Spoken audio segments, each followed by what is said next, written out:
బీజేపీలు BRS వాళ్ళు లెక్క రాసుకోండి అని చెప్పి నేను ఈ వేదిక మీద నుంచి చెప్పదలుచుకున్నా.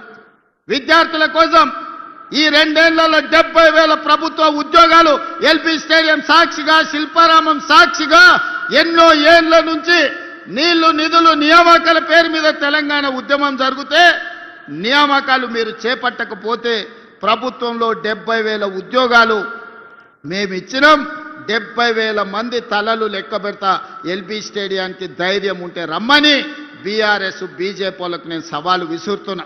ఇవాళ మీరు బీసీ ఎస్సీ హాస్టళ్లు ప్రకటిస్తే 5 పైసలు ఇవ్వకపోతే ఎక్కడెక్కడనో రూములలో బాత్రూమ్ లేక పిల్లలు కష్టపడుతుంటే 100 యంగ్ ఇండియా ఇంటిగ్రేటెడ్ రెసిడెన్షియల్ స్కూళ్లు మంజూరు చేసి 20,000 కోట్ల రూపాయలతోని ఈరోజు పనులు ప్రారంభించినాం. బుక్కెడు బువ్వ మీరు చక్క పెట్టకపోతే హాస్టళ్లలో చదువుకుంటున్న పిల్లలకు 40% ఈరోజు మనము వాళ్ళ భోజనానికి రేట్లు పెంచినాం. 200% కాస్మెటిక్ ఛార్జీలు పెంచినాం. ఇవాళ ప్రతి విద్యార్థికి పాఠశాలకు వెళ్ళేవాడికి రేపటి నుంచి రేపు వచ్చే అకాడమిక్ ఇయర్లో బ్రేక్ఫాస్ట్ పెట్టాలని ఇవాళ నిర్ణయం తీసుకున్నాం.